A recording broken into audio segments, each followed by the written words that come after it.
Well, one of the things that's, I think, makes us fortunate here with Maryland Traditions and the ALTA Awards is to celebrate, living traditions and people like Wally and others who are really taking all this information, all these skills, all this knowledge that's in their head and passing it on. And this is the tough part of the show. So we've lost a couple of our ALTA recipients this year and a couple of our National Heritage Fellowship recipients. And we want to take a moment to reflect on their lives and their contributions to our cultural fabric. This past August, we lost Anna Holmes. This is Anna. Are any of Anna's family members here? No? Okay, Anna was one of the first recipients of the ALTA Award in 2007. She was a quilter, educator, family historian, and community activist.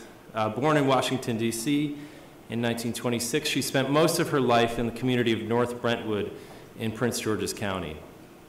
A married mother of 3 and grandmother of 16, Anna Holmes broke down racial barriers in education, received accolades for her work as a historian, was past president of the North Brentwood Historical Society, and participated with the noteworthy African-American quilting group, the Daughters and Sons of Dorcas, at the 2000 Smithsonian Folklife Festival.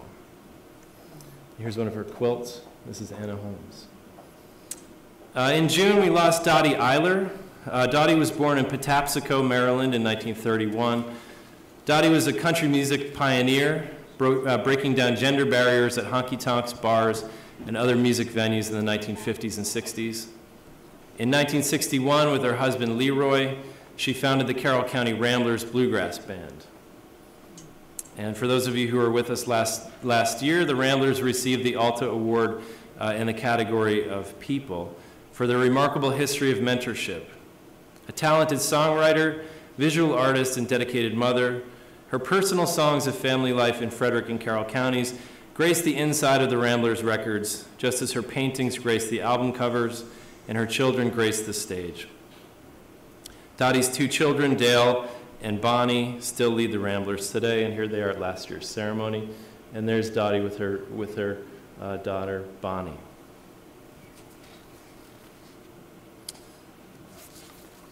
In March, we lost folklorist George Carey.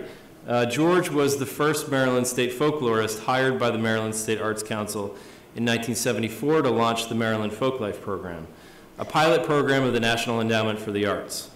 Today, we're the longest-running state folklife program in the nation. The blueprint for the program was shaped significantly by Dr. Carey. There he is. And this looks like a pretty good job, doesn't it? And so, Maryland, its people, its communities, are fortunate and grateful for his service and contributions.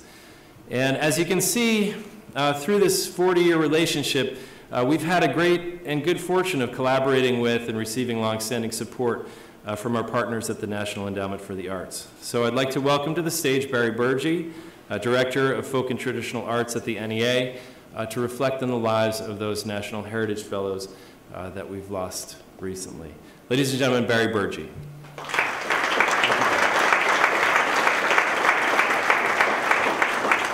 Thanks, Cliff. The National Heritage Fellowship is the highest honor that our government gives to folk and traditional artists. In December of 2012, we lost bluegrass musician Mike Aldridge just 3 months after he received the NEA National Heritage Fellowship. Mike was a founding member of the groundbreaking bluegrass band, The Seldom Seen. He was raised in nearby Kensington, not far from where I live, and was a longtime resident of Silver Spring. We celebrated Mike's receipt of the National Heritage Fellowship at last year's ALTA Awards with a moving tribute by The Seldom Seen. Mike was gravely ill at the time and unable to join us. He passed away only 3 weeks after the ceremony. In May of 2012, we lost the remarkable Chuck Brown, godfather of go-go and 2007 recipient of the National Heritage Fellowship. Born in Gaston, North Carolina, Chuck's family moved to Washington, D.C. in 1942. A former bricklayer, boxer, and truck driver, Chuck became a Washington, D.C. musical icon. I would say a national icon, too. First as the founder and leader of the Soul Searchers, the group that gave birth to the go-go sound, and later as a solo artist. Chuck was a resident of Charles County, Maryland, and we were fortunate to have him perform at the ALTA Awards in 2011 with harmonica great Phil Wiggins.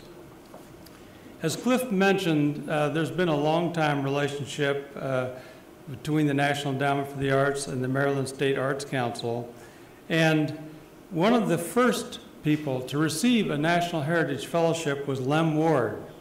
Now, he was a decoy carver and a barber who lived down around Crisfield.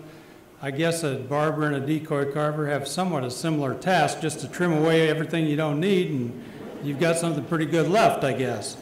But he was one of the first to receive a National Heritage Fellowship in 1983. He wasn't just a decoy carver, though, and a barber, but he was also a poet and a philosopher. And I think that he said something. He wrote a poem, actually, about honoring people, sort of the idea, give them roses before they die, you know, while they live.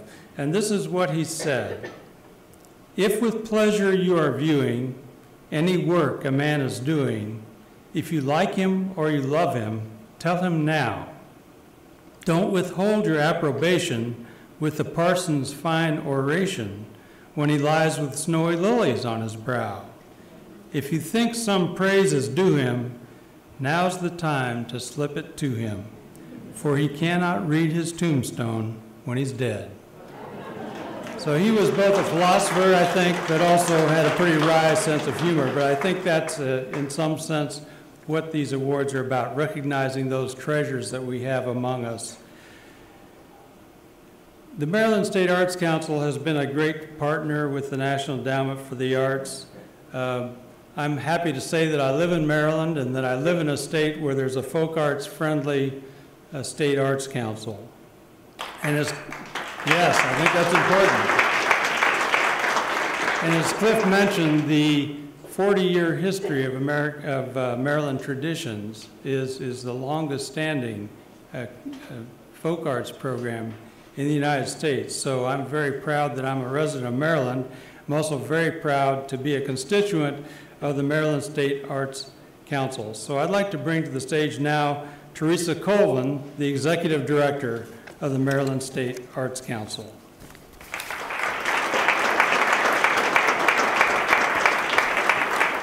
Everybody.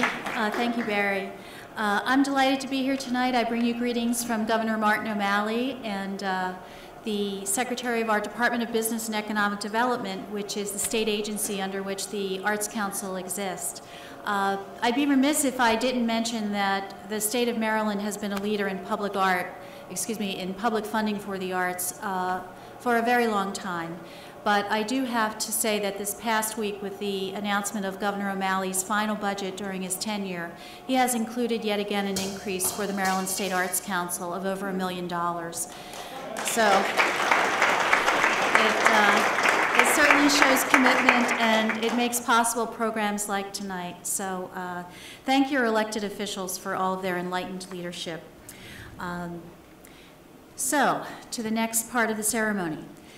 When we think of living cultural heritage in its truest sense, it is often too difficult to separate into parts. It involves history and memory and those who came before us. It represents shared knowledge, values, and beliefs, as well as cultural and artistic practices that are passed on into the present. And last but not least, it also encompasses the deep relationships we have to place. In this light, the 2013 ALTA Award in the category of place is honoring just that, the holistic understanding of the Maryland homelands of the Piscataway, and how these lands and waterways are integral to Piscataway culture for many thousands of years through to today. As you may know, this month marks the 2-year anniversary of Maryland's official recognition of the Piscataway Indian Nation and the Piscataway Conoy tribe as indigenous to the state. And tonight, we build on that historic moment by celebrating not only the history of Piscataway peoples, but their strong living culture of the present.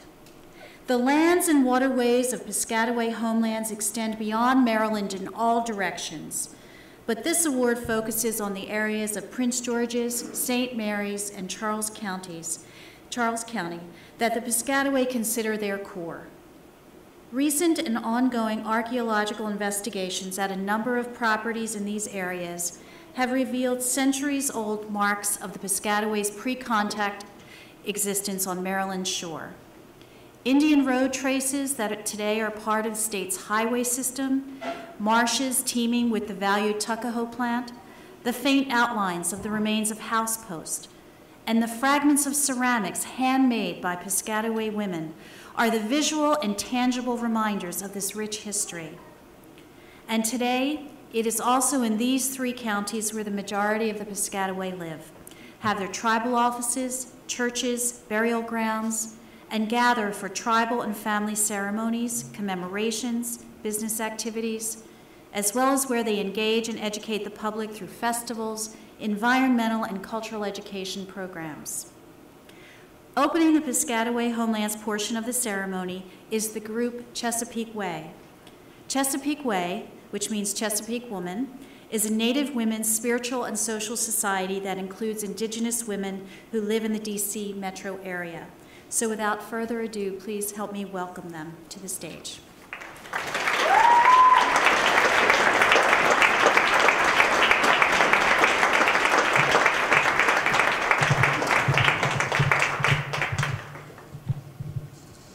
Aquani, peace. We are a spiritual sisterhood of diverse Indigenous women affiliated with the Piscataway Indian Nation. We are a part of a network of Native women's spiritual societies. And here on the stage are members. Wingapo, I'm Gabrielle Tyak of the Piscataway Indian Nation. Wingapo, I'm Leonora Winters of the Piscataway Indian Nation. Kwe Kwe, I'm Penny Gamble Williams, Chappaquiddick Wampanoag. Takaji, I'm Gina Robles Villalba, Boricua Taino Nation. Ayok Panchi, Zanimatama, Buffalo Ridge Cherokee and Monacan, and Choctaw. The song that we are going to sing tonight is called The Spirit of Waban, or The Spirit of the Wind. And this is a chant that came to me when I was home on my ancestral land on Chappaquiddick Island in Massachusetts, and just feeling the spirit coming off of the Nantucket Sound gave me this chant. So we're going to share that with you. And today we will be singing in honor of women who have protected Piscataway lands, and we will also share the words of Roberta Blackgoat, a Dene elder and dear friend of the Piscataway people. Roberta, who was the guardian shepherd of her sacred homeland, and we will also speak the names of Piscataway women over time. Way on, way, way on, way, way on, way, way I go. We live on land. The man's law is not our law. Way on, way, way on, way, way on, way, way I go. Our great ancestors are buried all over. They have become sand, and they have become the mountains, and their spiritual presence is still here to guide us. Way on, way, way on, way, way on, way, way I go. We resist in order to keep this sacred land in place. We are doing this for our children. Way on, way, way on, way, way on, way, way I go. Fernand Sanan, Piscataway Woman Chief of 1700, protector of the bones of the ancestors and Mother Earth. Way on, way on, way on, way I-oh. For Jan Jan Sipi, Piscataway medicine woman, protector of the healing traditions. Way on, way on, way on, way I-oh. For Shirley Tyak, gatherer of the Piscataway Indian Nation, protector of the families and the communities. Way on, way on, way on, way I-oh. We offer this tribute to our children and to the generations to come. Way on, way on, way on, way I-oh. Wanishi. Gadabatash.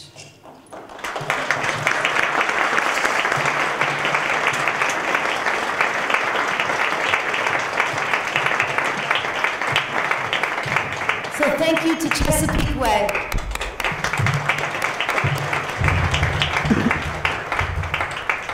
So the 2013 ALTA Award in the category of place is a little difficult to articulate. You can't really give places awards.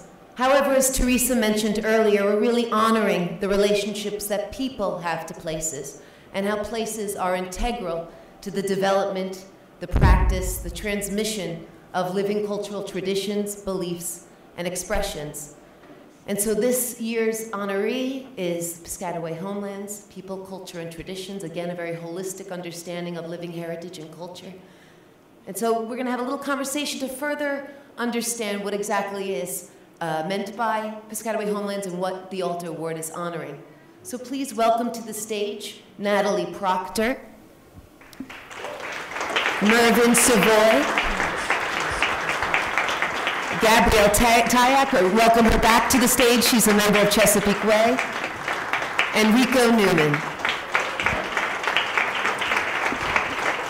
There he is.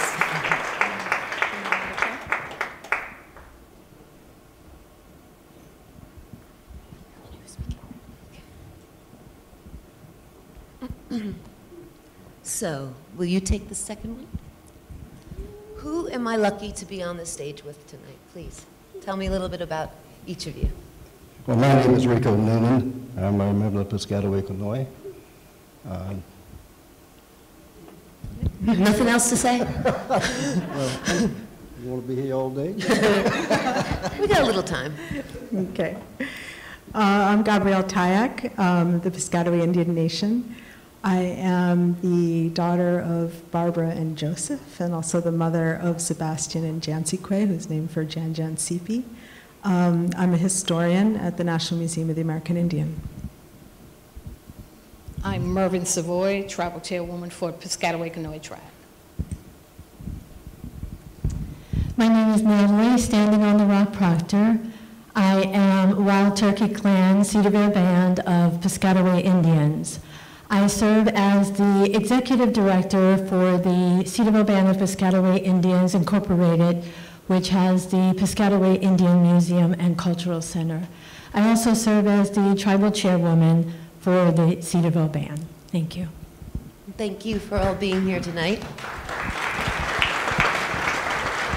So the concept of place, the importance of place, what does it hold within Piscataway culture? What does place mean? Well, a place is home. A place is where history has happened, things that have taken place. It's not what we have today as a contemporary idea of place. It's a commodity. Land is a commodity. You either look what you can take from it or what you can get for it. For us, it's about ancestry. It's home. It's what developed the people into who they are. Language, cultural tradition, everything came and stemmed from the land. It's the association with the land that develops all of these things for us? Well, I think my uncle, Chief Billy Redwing Tyack, taught me that we're so intermingled with the land that in our sacred spaces, every blade of grass is a life. And so we know that when we're in this homeland, it's truly more than just a land disassociated from the person, but it's something that we carry in our blood. The Potomac River is a vein of Mother Earth. The lands that we have, the bones of our ancestors are so ingrained in those places that we actually literally walk upon and among our ancestors all of the time. Our tribal names, Piscataway, our own identity takes its name from the place. So we're one and the same. Would you, Mervyn, please? Okay. Land, that's who we are. That's who we've always been. And for more than 10,000 years, that's our identity.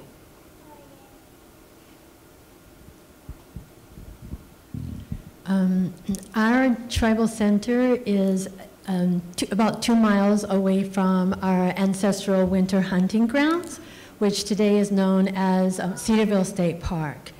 And we are very blessed to be at that particular site because of what it holds and its meaning.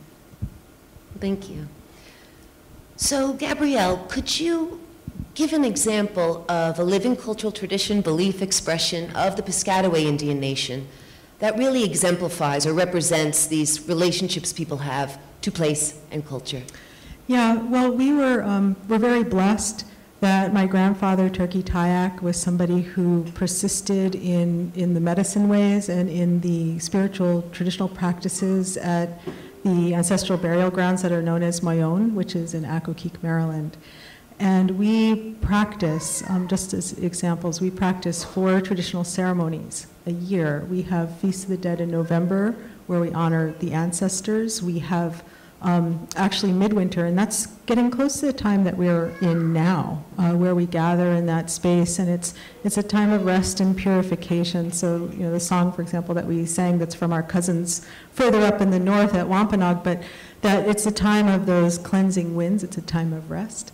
We have the awakening of Mother Earth in April, because we keep a covenant with the earth, with the beings that we're one and the same as. And so if we keep our traditions going and we keep our mindsets in the right way, then we know that the earth will wake back up. It's a relationship that we have.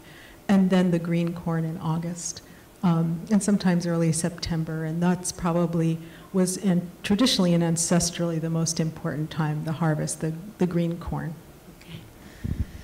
As Teresa mentioned earlier, and what I encountered in early meetings with all of you to discuss and understand what Piscataway Homelands can be, the idea was conveyed that they extend far beyond Maryland in all directions, including all of the Americas in many senses.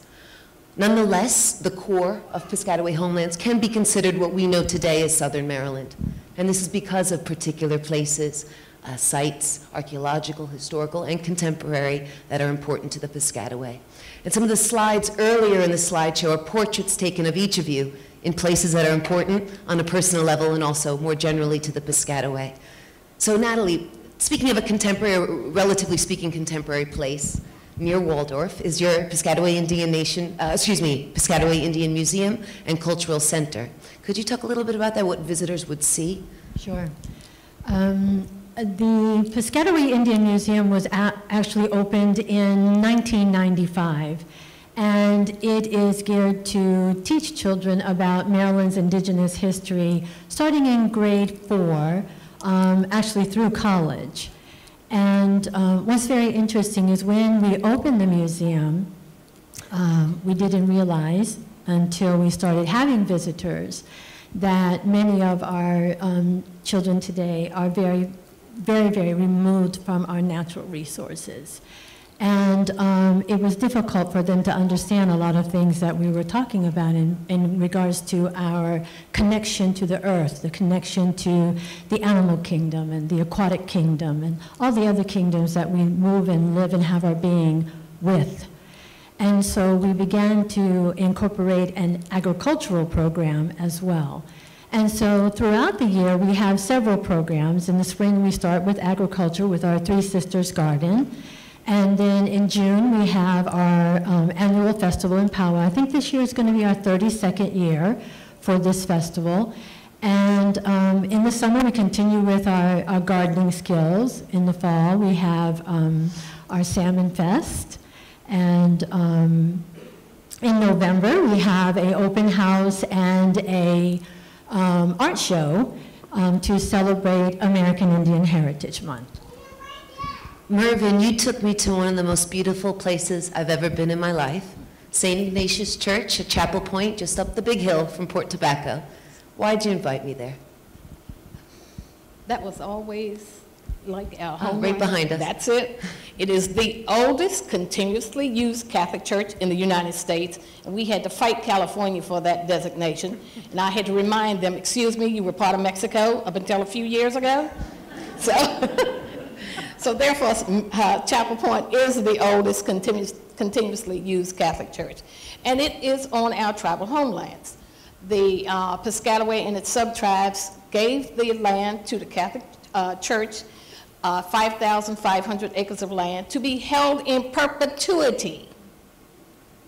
5,500. We're down to 21 acres now. Nobody told us that it was the end of the earth. No. But this is where our people were converted to Catholicism on July the 5th, 1640. And we have remained predominantly Catholic throughout. We have, of course, like all other cultures, our young people want to stretch their arms and their visions to take on something else or look at another religion. But predominantly, the elders still continue to visit Chapel Point. And Chapel Point was the site of the first green corn every year. And people took off from work no matter what day of the week it fell on. Newspaper articles were written back in the 1800s about these people don't even go to work no matter when August the 15th falls on. They're at Chapel Point. We continue to do that. One of our biggest things was the field mass that we continue to celebrate at Chapel Point. That's a beautiful place. Thank you for taking me there. Enrico, your portrait is a super cool photograph. It looks like you're hanging out in the woods smoking a cigar. But little do you know, you're steps away from a recently discovered archaeological site believed to be Zakaya Fort, archaeological, historical. Can you tell us a little bit about that? Oh, it passed. But I think everyone remembers. You look really cool. Okay, thank you. Yeah, Zakaya Fort is very important, but I think I should add that the Piscataway Homeland stretched quite a distance. I think the earliest reference I've ever seen to a name. And understand that many Indian tribes and places get their names from other tribes, and usually they're not flattering. But in this case, Yagio Kana Hagai, which was given to us by the brothers up north, means the people who lived between the 2 points. Now, which 2 points they were talking about, we've never figured out. But we figured that somewhere between the Monocacy, Point Lookout, the Patuxent, and the Potomac is basically our homeland. And pretty much centered in that, almost like the hub of an axle, you'll find the Zakaya Fort site. And as Dr. King, who is with us this evening, so pointed out, it was a place, as they said, a place known unto them.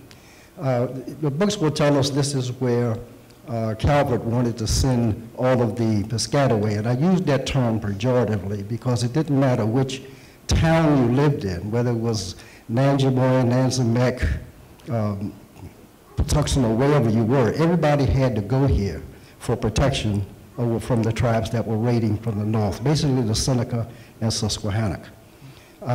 Very strange that there were supposed to be rangers protecting that fort. But yet the Seneca and Susquehanna were able to build a fort within an arrow's shot within that fort. Rangers must have been on a break. But that is the central point of what was going on in that time in history. And what I tell some people, when I think about the fort, I think of it as a tipping point. And if any of you ever put something on the edge of something, there's a certain point that it'll get to when gravity is going to take over and it's going to fall. And I think of the Sky Fort as a tipping point in our history.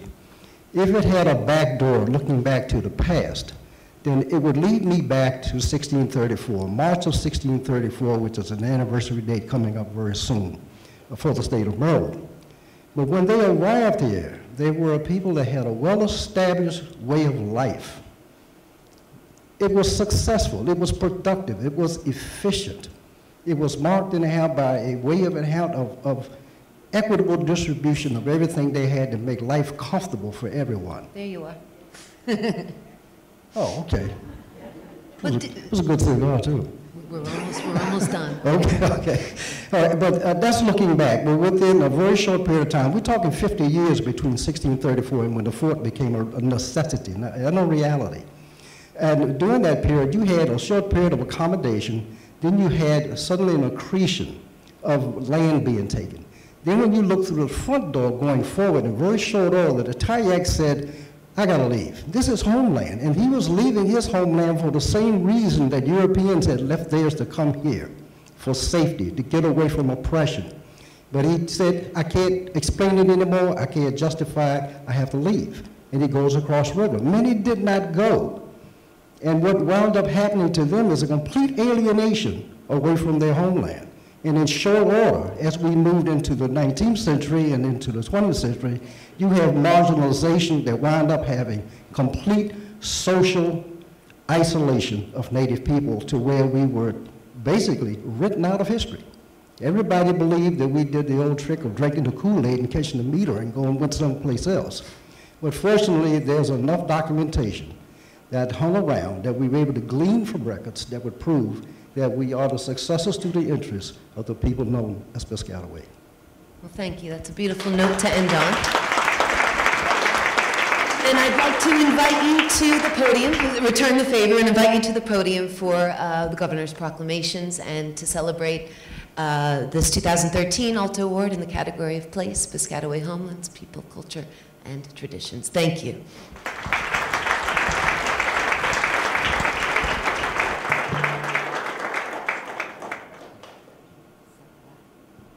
Don't be shy.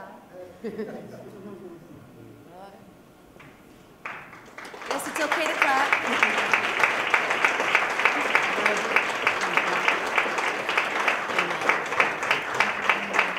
Thank you very much.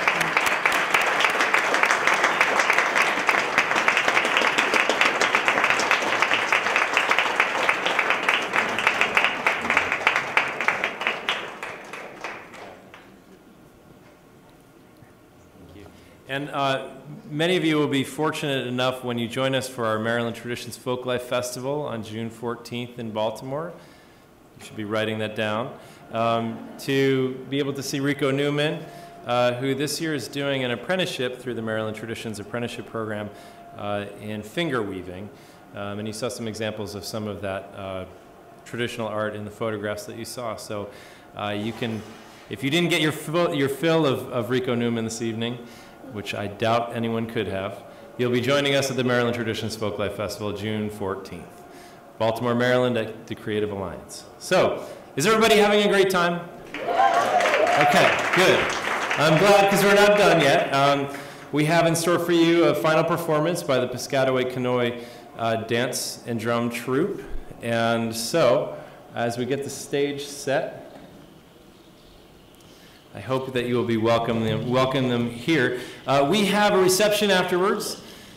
I hope that you will join us. This is just a great opportunity for all of us to get to say hello to one another and also to partake in some free eats and some excellent old-time music provided by Greg Adams, Bill Schmidt, and Ann Porcella. And so, really, without further ado, we have, yes, Dan? I'm just taking this mic. Okay. This is Dan Samuels of the National Council for the Traditional Arts.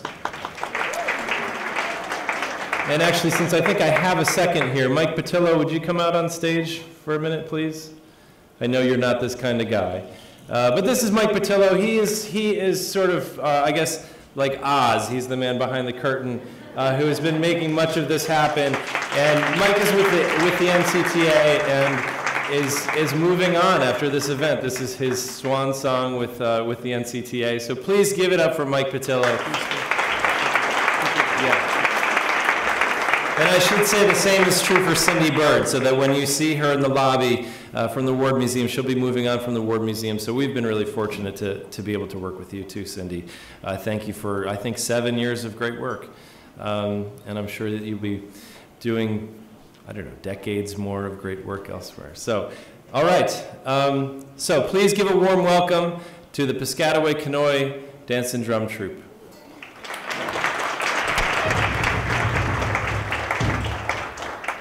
Good evening, everyone.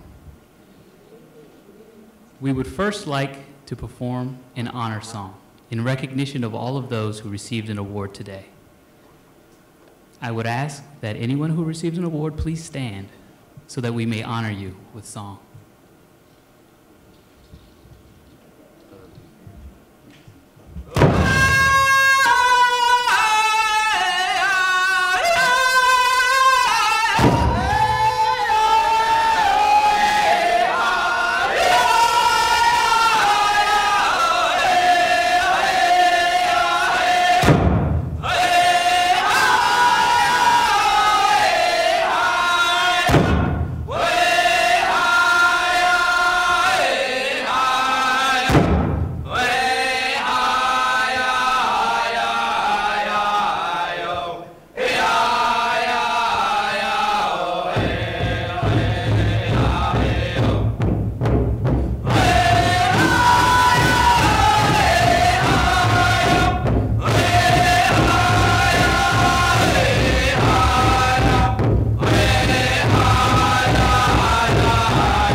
We have always been a peaceful and welcoming people.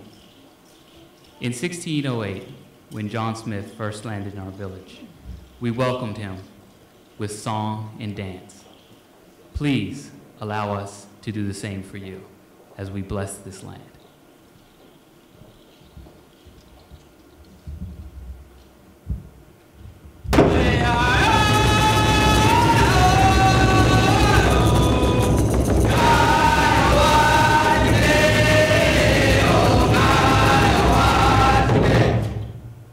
Neck.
Finally, we would like to perform a round dance. This dance is symbolic of unity and equality. The circle continues with no ending and no beginning. All that there is the cycle.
That concludes our performance. We'd like to thank you very much.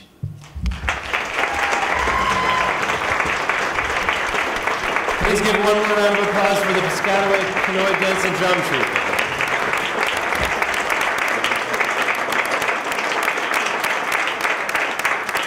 And we'd like to thank all of you for being here on this very cold night, so thank you. And please join us at the reception afterwards, and join us for the Maryland Traditions Folklife Festival, June 14th at Creative Alliance in Baltimore. Thank you.